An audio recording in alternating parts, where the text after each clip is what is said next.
आप सबको जय मसीह की। आज तारीख है 18/2/2026 और हम लोग शाम का वचन पढ़ेंगे। हम पढ़ेंगे व्यवस्था की पुस्तक में से उसका 23 और 24 अध्याय। फिर यहोवा ने मूसा से कहा, इज़राइलियों से कह कि यहोवा के पर्व जिनका नाम तुम पवित्र सभा एकत्रित करने के लिए नियमित समय पर प्रचार करना होगा, मेरे वे पर्व ये हैं। 6 दिन कामकाज किया जाए, पर 7वां दिन विश्राम दिन का और पवित्र सभा का दिन है। उसमें किसी प्रकार का कामकाज न किया जाए। वह तुम्हारे सब घरों में यहोवा का विश्राम दिन ठहरे। फिर यहोवा के पर्व जिसमें से एक एक के लिए ठहराए हुए समय में तुम्हें पवित्र सभा करने के लिए प्रचार करना होगा, वे ये हैं। पहले महीने के 14वें दिन को गोधूली के समय यहोवा का फसह हुआ करे, और उसी महीने के 15वें दिन को यहोवा के लिए अख़मीरी रोटी का पर्व हुआ करे। उसमें तुम 7 दिन तक अख़मीरी रोटी खाया करना। उसमें से पहले दिन तुम्हारी पवित्र सभा हो, और उस दिन परिश्रम का कोई काम न करना, पर 7वें और 7 दिन तुम यहोवा को हव्य चढ़ाया करना।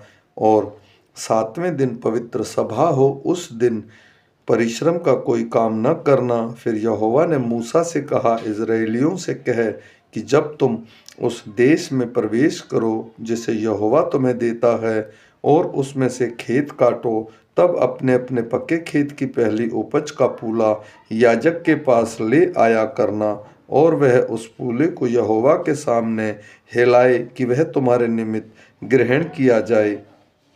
वह उसे विश्राम दिन के दूसरे दिन हिलाए, और जिस दिन तुम पूला हिलवाओ उसी दिन 1 वर्ष का निर्दोष भेड़ का बच्चा यहोवा के लिए होमबलि चढ़ाना, और उसके साथ का अन्नबलि एपा के 2 दशमांश तेल से सने हुए मैदे का हो। वह सुखदायक सुगंध के लिए यहोवा का हव्य हो, और उसके साथ का अर्घ हीन भर की चौथाई दाख मधु हो। और जब तक तुम इस चढ़ावे को अपने परमेश्वर के पास न ले जाओ, उस दिन तक नए खेत में से न तो कोई रोटी खाना, न भूनना हुआ अन्न, और ना हरी बालें। यह तुम्हारी पीढ़ी पीढ़ी के लिए सारे घराने में सदा की विधि ठहरे। फिर उस विश्राम दिन के दूसरे दिन से, अर्थात जिस दिन तुम हिलाई जाने वाली भेंट के फूलों को लगाओ, उस दिन से पूरे 7 विश्राम दिन गिन लेना। 7वें विश्राम दिन के दूसरे दिन तक 50 दिन गिनना, और 50वें दिन यहोवा के लिए नया अन्न बलि चढ़ाना। तुम अपने घरों में से एपे के 2 दशमांश मैदे के 2 रोटियां हिलाने की भेंट के लिए ले आना। वे खमीर के साथ पकाई जाएं और यहोवा के लिए पहली उपज ठहरें। और उस रोटी के संग 1 वर्ष के 7 निर्दोष भेड़ के बच्चे और 1 बछड़ा और 2 मेंढे चढ़ाना। वे अपने अपने साथ के अन्नबलि और अर्घ समेत यहोवा के लिए होमबलि के समान चढ़ाए जाएं, अर्थात वे यहोवा के लिए सुखदायक सुगंध देने वाला हव्य ठहरे। फिर पाप बलि के लिए 1 बकरा और मेल बलि के लिए 1 वर्ष के 2 भेड़ के बच्चे चढ़ाना। तब याजक उनको पहली उपज की रोटी समेत यहोवा के सामने हिलाने की भेंट के लिए हिलाए, और इन रोटियों के संग वे 2 भेड़ के बच्चे भी हिलाए जाएं।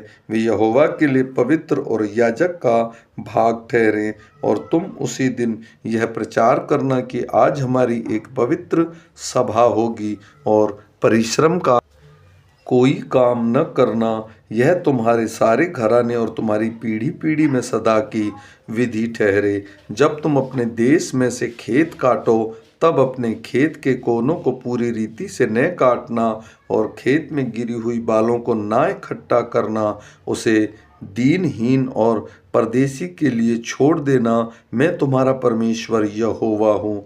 और फिर यहोवा ने मूसा से कहा, इज़राइलियों से कह कि 7वें महीने के पहले दिन को तुम्हारे लिए परम विश्राम हो, उसमें सुमरण दिलाने के लिए नरसिंगे फूंके जाएं और एक पवित्र सभा इकट्ठी हो। उस दिन तुम परिश्रम का कोई काम न करना और यहोवा के लिए एक हव्य चढ़ाना। फिर यहोवा ने मूसा से कहा, उसी 7वें महीने का 10वां दिन प्रायश्चित का दिन माना जाए।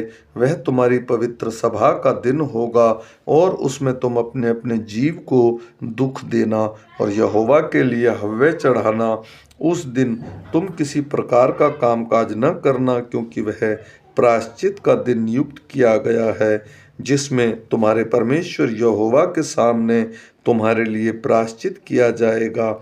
इसलिए जो प्राणी उस दिन दुख न सहे वह अपने लोगों में से नष्ट किया जाएगा, और जो प्राणी उस दिन किसी प्रकार का कामकाज करे उस प्राणी को मैं उनके लोगों के बीच में से नष्ट कर डालूंगा। तुम किसी प्रकार का कामकाज न करना, यह तुम्हारी पीढ़ी पीढ़ी के तुम्हारे घराने में सदा की विधि ठहरे।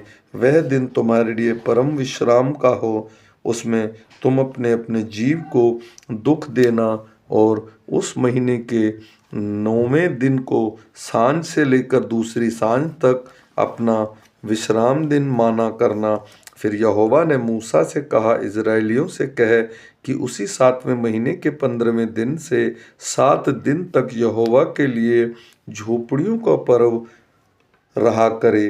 पहले दिन पवित्र सभा हो, उसी में परिश्रम का कोई काम न करना। 7 दिन यहोवा के लिए हव्य चढ़ाया करना। फिर 8वें दिन तुम्हारी पवित्र सभा हो और यहोवा के लिए हव्य चढ़ाना।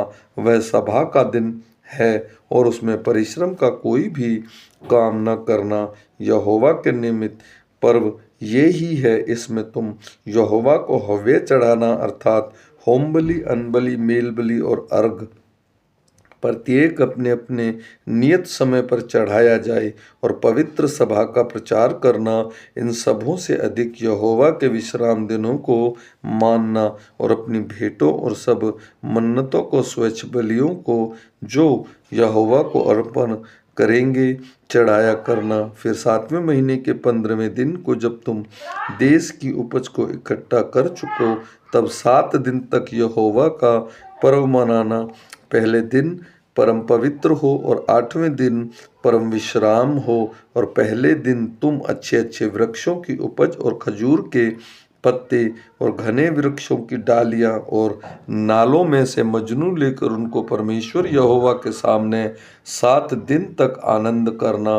प्रतिवर्ष 7 दिन तक यहोवा के लिए यह पर्व मनाया करना। यह तुम्हारी पीढ़ी पीढ़ी में सदा की विधि ठहरे कि 7वें महीने में यह पर्व माना जाए। 7 दिन तक तुम झोपड़ियों में रहा करना, अर्थात जितने जन्म के इज़राइली हैं वे सब झोपड़ियों में रहें। इज़राइलियों की तुम्हारी पीढ़ी पीढ़ी के लोग जान रखें कि जब यहोवा हम इज़राइलियों को मिस्र देश से निकाल कर ला रहा था, तब उसने उसको झोपड़ियों में टिकाया था। मैं तुम्हारा परमेश्वर यहोवा हूँ।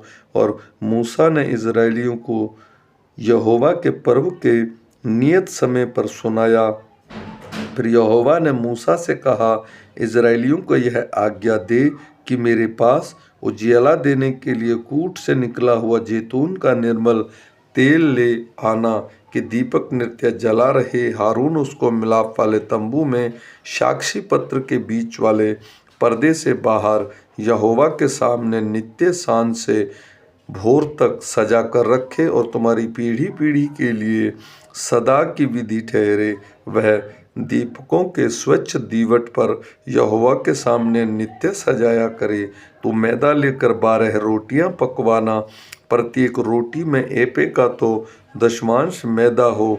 तब उनकी 2 पंक्तियां करके एक एक पंक्ति में 6 रोटियां स्वच्छ मेज पर यहोवा के सामने धरना और एक एक पंक्ति पर चोखा लोभान रखना कि वह रोटी पर स्मरण दिलाने वाली वस्तु और यहोवा के लिए हव्य हो।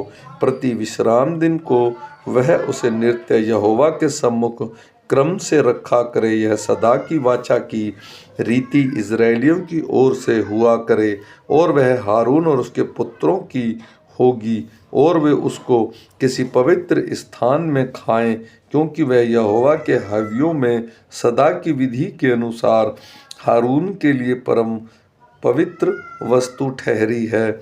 उन दिनों में किसी इज़राइली स्त्री का बेटा जिसका पिता मिस्री पुरुष था, इज़राइलियों के बीच चला गया और वह इज़राइली स्त्री का बेटा और एक इज़राइली पुरुष छावनी के बीच आपस में मारपीट करने लगे और वह इज़राइली स्त्री का बेटा यहोवा के नाम की निंदा करके शाप देने लगा। यह सुनकर लोग उसको मूसा के पास ले गए। उसकी माता का नाम शेलोमीत था, जो दान के गोत्र के दबग्री की बेटी थी। उन्होंने उसको हवालात में बंद किया, जिससे यहोवा की आज्ञा से इस बात पर विचार किया जाए। तब यहोवा ने मूसा से कहा, तुम लोग उस शाप देने वाले को छावनी से बाहर ले जाओ, और जितनों ने वह निंदा सुनी हो वे उस सब अपने हाथ उसके सिर पर टेकें। तब सारी मंडली के लोग उस पर पथराव करें।